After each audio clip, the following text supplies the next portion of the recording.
Matam di xaar ab tawab moom it waaye lépp ci tiitaange du benn kon ci liggéey ya ñu fa diggee woon at ci ginnaaw yoo xamante ni kon sumb nañu ko fa ngir moytul leen mbënd mi fii ci Aynou Mady ca Thiaroye Gare askan wa ñoom xamle nañu ni atum 2005 ba tey jii ñi ngi ci ndox mi tey jii seen yitte gi gën a tar moo di kon ñu defaral leen lu soxol canalisation nappkat ya ca Lompoul di tëkku kon nguur gi ñu duñu fayati licence de pêche loolee kon la ñu xamle xaatimoo ci accord ko napp gi loolee kon ca la ñu d'accordul yoonu ko Dakar Bamako saxaar gi kon dinañu ci wax defaraat gi Transrail liggéeykat yee gis ni daal la ca ëpp dañu leen ca beddi yàqu-yàqu nag ci raay bi tax na kon wajaase bor booba gën di gëcc focus bi tey ji ñu jagleel ko jàngoro ji di fistule obstétricale yenn soxna yi kon di ko dundu dem baam jafe-jafe kon bu ñuy daal di rek tuur ndox di ko mën a yëkk loolee nag indi gàllankoor ba ci seen néegub sëy yenn saa yi seeni borom kër di leen dëddu askan wi àdduna ci nag noonu ñoo xamante ni kon ñoom la seen xam-xam màcc ci mbir mi wàllu tàggat yaram Khalilou Fadiga wax na moom it ci kon gaynde yi seeni chance ci Coupe d'Afrique bi ñuy dëgmal phase éliminatoire CAN 2015 yi poule bi ñu tombeel moom gis na Fadiga ni ñii di Lions yi mën nañu cee génn yéen kaay li ñu xëyee Mamadou Mouhamed Ndiaye ni sut kon ñu yaatal ko.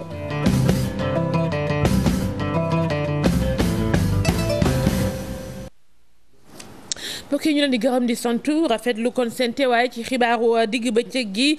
Kolda kon la ñuy tàmbale ak xibaar yu ko soxal ñaari téeméer ak fanweer ak benn ci millimètre ci wàllum ndox moo fa wàcc taw bu bari loole nag indi kon lu jëm ci wàllu yàqu-yàqu ci askan wi lu toll ci ñaar fukki kër ak benn foofee mbënd kon la ñu nekkee waxtu yi dañoo inondé ba fees lu tollit ci juróom-ñeenti case jàpp nañu nit yàqu nañu foofe kon ca diwaan ba juróom-ñeenti kaas yooyu kon ñoom dañoo daal di daanu dinañu ci dellusiwaat ak suñu reporter ba ñu fa toogal Matam moom it di xaaray tawam waaye lépp ci tiitaange ndax am naat ci ginnaaw kilifa yi demoon fa rawatina jëwriñ ji soxal ji ñu dénk wàllu ko mbënn mi digge fay liggéey waaye boobaak léegi du dara kon loo xamante ni rek door nañu ko fa loole nag tax xelu maskan mi dalut benn yoon rawatina bu ñu xamee ni nawet bi la ca des bareetul Ali Bandel ñaaw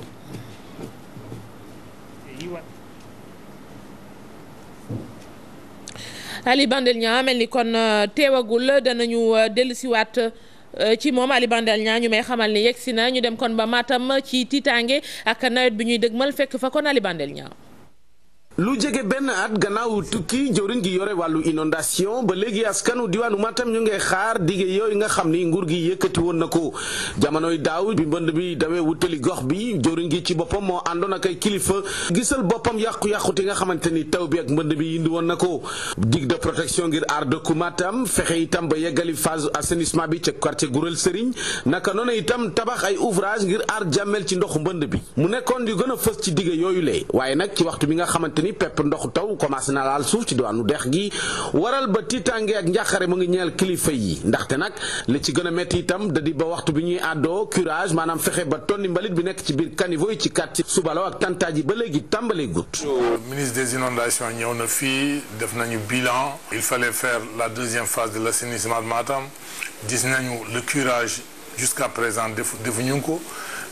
yónnee na fii 3 délégations comme quoi waroon nañu commencer digue de protection de Matam ba léegi gisuñu dara pour l'instant man cette année vraiment je suis très inquiet. ça risque de Jamel demoon na ba foofu mais je pense même ça va s'empirer cette année puisque xam ngeen ne par rapport aux problématiques nu ñu amoon foofu même dispensaire Jamel dafa inondé woon et puis même là pare nañu construction bi su fekkee nii la defuñu dara franchement cette année aussi dañu am ay problèmes yu mag. maa ngi wax président de la République vraiment pour la gestion des inondations il faut mu jàppale région de Matam il faut absolument ce qui est très urgent ñu ñëw def curage des canaux yi.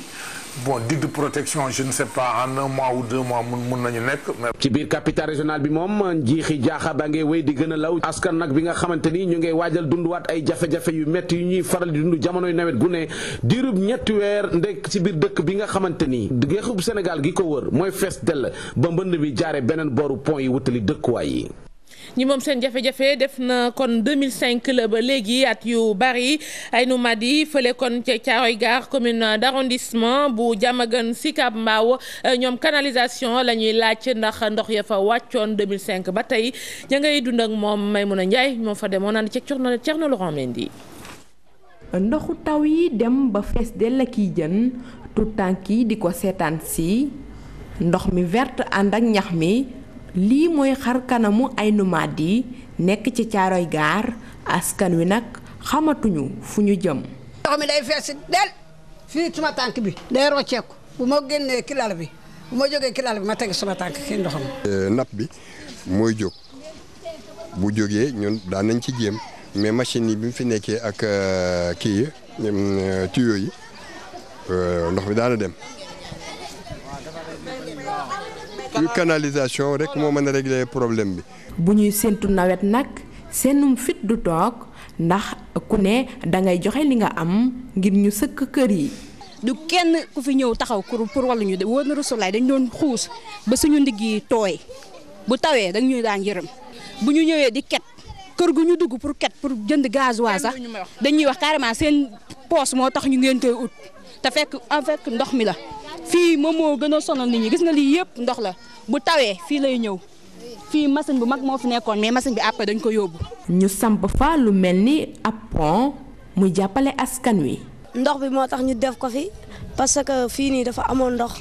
nawet bi duñu am fuñ jaar moo tax ñu def ko fi suñ wàccee duñu am fuñ jaar moo tax ñu lijjanti ko def ko fii. léeg-léeg askan wi charrette la ñuy jël ngir dem doxi seen yitte moytu ndox mi. meneenum ndox mu jur coow géej gi ak accord yi nga xamante ni nguur gi kon bëgg na ko signé ak Union européenne nappkat ya nekkee ci Lompoul bi yoon ñoom ñoo ciy wax ñoom nag ànduñu ci ba waral ña ngay tëkku bu fekkee ni nguur gi def na lu ni mel lu jëm ci fayuk licence de pêche ñoom dañu koy daal di dakkal bayal ka kenn la kon ci nappkat yooyu am na lu mu jot de Thierno Fall. On voit Lompoul aujourd'hui, la pêche elle est abondante, on voit beaucoup de produits, toutes les variétés de poissons qu'on ne voyait pas aujourd'hui, on les voit. Mais à notre grande surprise, si l'État du Sénégal retourne encore à signer des contrats avec l'Union européenne sur la pêche, je pense que c'est bafouer alors la gestion que nous avons eue à mettre. Donc nous refusons catégoriquement et nous déplorons cela au niveau du... jégalu moom Bayelka nappkat foofee ca Lompoul doon wax ci kàllaama nasaraan bu dee wolof bi teew na kon ñu àndaat ci ak moom teewagul dégg ngeen ko kon xamle na ni foofee ca Lompoul façon jën bu ne léegi am nañu ko fa di ca suturlu waaye bu fekkee ni nguur gi dana signé accord yooyu loola da leen di jural jafe-jafe ba waral ñoom it ñu taxaw ngir xeex suukar si ñu wax ci kon ci marché bi ci weer ñuy dëgmal jarul am titange dina am ba mu doy naa ko jàppoo ñoom ñoo ko xamle yeneen ci commerçant nag am na ñoom it beneen gis-gis bu ñu am reportage Fatima Thiam. ñàkkum suukar duñu ko nemmeeku ci marché bi ci diirum ñeenti weer xibaar boobu UNACOIS jàppoo baaxee ñu ñenn commerçant yi ci marché ti leen dëggal ko. D'après information yi ma jot compagnie sucrière sucre ba fa nekk mun na distribuer ci dëkk bi lu bari benn temps bu bëree bëri d'après li ma gis. man li ma gis sucre bi nekk compagnie sucrière bon mën na ravitailler dëkk bi pendant temps bu yàgg ni ma ko gisee même prix la kon donc sucre yi yëpp benn la ci ñun bu ñu amoon différence de prix ñu mën a wax mais amuñu différence de prix.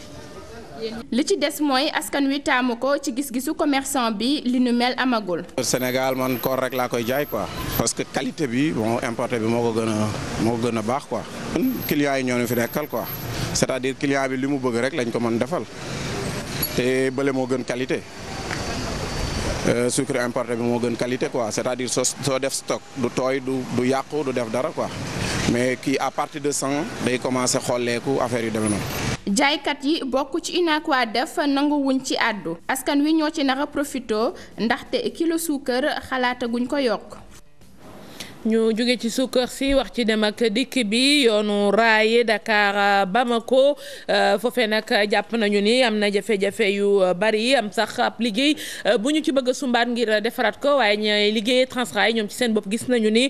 projet réhabilitation boobu ñoom dañu leen ca beddi ñu gis ni nag yàqu-yàqu yooyu moo tax xëy na wajaas boobee ca boor yooyu melatul na woon Alioune Ka. liggéeykatu Transrail yi lee fësal nañu lii di seen njàqare ci ëllëgu raay Dakar Bamako bi naam rafetlu nañu li président Macky Sall soobu ci wàllu suqali raay bi lee waaye liggéeykat yaa ngi ñaawlu liñ leen boolewul ci waxtaan yi jëm ci wàllu wile. ñetti syndicat yi ànd ak cadre yi ne kat li président wax ànd nañ si mais ànd bi nag dañoo xool ne bi ñu koy wax ba léegi kenn woowuñu boole ñu si yëf yi te ñu bañ li fi daloon ñenn ñi dal ko. mooy chemin de fer mënoo ko defar bàyyi cheminot yi fi nekk acteurs yi fi ne. ci seeni kàddu lànk bi ñu leen lànk boole ci mbir mi mën na indi ay rëq-rëq ci li jëm si suqali raay bi ndax ñoom jàpp nañ ne mën nañ seen liggéey te yàgg nañ ci lool. dañuy bañ ñi fi jaaroon noonu dañuy defar chemin de fer waa écartement voile yi ñu dem bi si biir bàyyi chemin de fer mun na ko sàndak ñu dem. fii depuis 2003 ñu ngi fii kenn xamul am nañu kenn xamul ñàkk nañu mais kenn dégguñu ñu jooy kenn dégguñu wax mais. conditions yi ñu nekkee fii depuis 2003 bi léegi moo fi ne moo waral ñun ba ñu waxee ne président di wax ci chemin de fer ñu rafetlu wax ji mais ñun syndicats yi ñu xool ne kat attention ñu xam ne président daal bi lii mu wax ñun ànd nañ si volonté boobu ànd nañ si xam nañ ne chemin de fer dafa war a delluwaat Dakar Saint-Louis Kaolack moom moo woote yoonu yokkute ñu ne ñun na woote yoonu yokku raay bi. liggéeykatu Transrail yi leen nag xamle nañu ne amuñu ay pièces de rechange ngir machines yi ak wagon yi te sax wax nañu ne lii train bi di yàgg ci yoon bi ci diiru ñetti fan li ko waral mooy yàqu-yàqu yi am ci raay bi. lenn dong la ñu bëgg moo di ne président Macky Sall gestu leen te boole leen ci liggéey bi ngir li jëmale raay Dakar Bamako bi ci kanam. li moom toll na ci juróomi tonne ci garab ay médicament bu ñu ko xaymaa ci wàllu koppar mu def 20 millions ak ñaar douane bu Diourbel moom moo ko saisir loolu lépp nag ba ñu ko saisiree teg ko loxo taal nañu ko ngir xeex lii di wàllu trafic ci garab yi Mohamed Jo Diop Talla Samb ci caméra bi. say wu rëy wii di tàkk mooy résultat bu mujj bi nga xamee ne douane bu Diourbel def nañ ko di ay garab yoo xam ne yu baaxul la te ñu jàpp ko. marchandise yooyu ñu jàpp mi ngi toll ci juróomi tonne buñ ko xaymaa ci xaalis mi ngi toll ci 20 millions ak lu ci teg loolu noonu ñu ngi jàpp boo xoolee ci diiru fan yu néew la. dernière incinération bi ñu amaloon maanaam lakkum garab bi mi ngi tolloon ci juróomi fan ci weeru juillet loolu mooy wane ni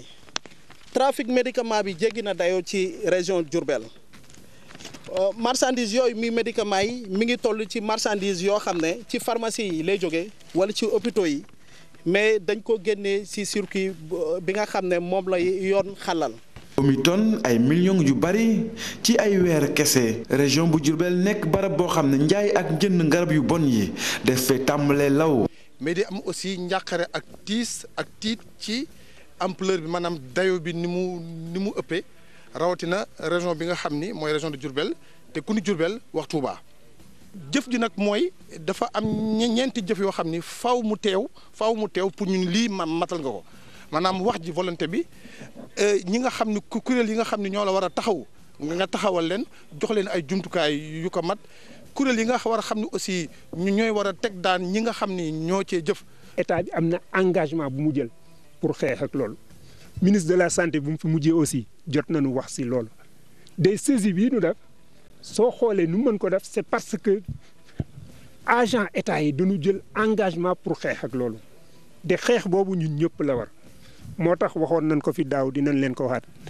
xeex bi du ne autorité judiciaire yi wala autorité force de sécurité yi donc noo ko war xeex bi ñun ñëpp noo ko war. ngir jeexal mbir mi nu mel acteurs yi ñoo ngi rafetlu jéego yi nga xamee ne nguur gaa ngi koy def waaye tamit ñoo ngi sàkkuwaat ñu yokk jéego yi ngir jeexal ba faw li nga xamee ne mooy traficu médicament ci biir réew mi. jàngatu bés bi wàllu wérgu yaram bi sup tey àdduna bi jagleel ko xeex bi ñuy xeex kon ngir jëlee fi lii di fistule obstétricale muy dal kon jigéen ñi di jóge ci yenn accouchement yu jafe yi ñu dem ba kon am jafe-jafe téye kon seenum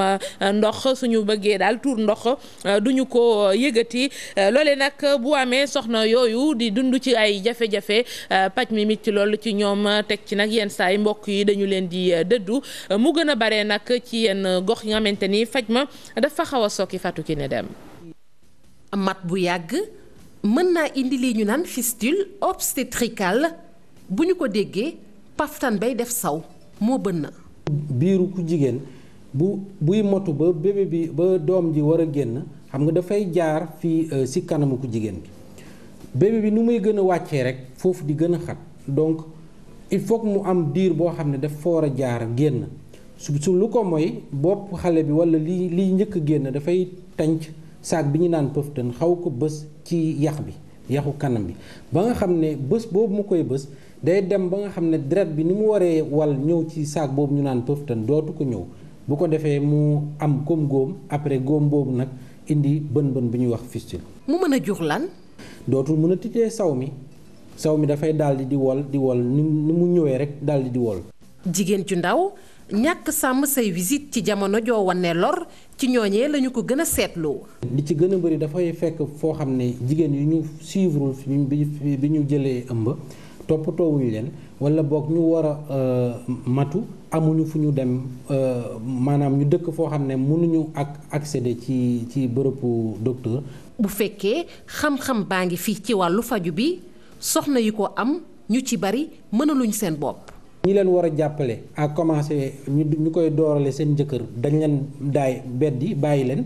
dafay xaw a jafe pour ñu am moyen pour mun a faju. tey jii ci wàllu wér-gu-yaram gis nañ ci ay jéego ak jëwriñ diñ dénk wàllu wér-gu-yaram ndax ñi ngi amal ay campagne di ñaax jigéen ñi ci yenn gox yi ñu bañ a am kersa ci biir feebar waaye tamit ñi ngi leen di yabal ci kër docteur yi nga xamante ni ñoom ñooy faj xeetu jàngoro yi.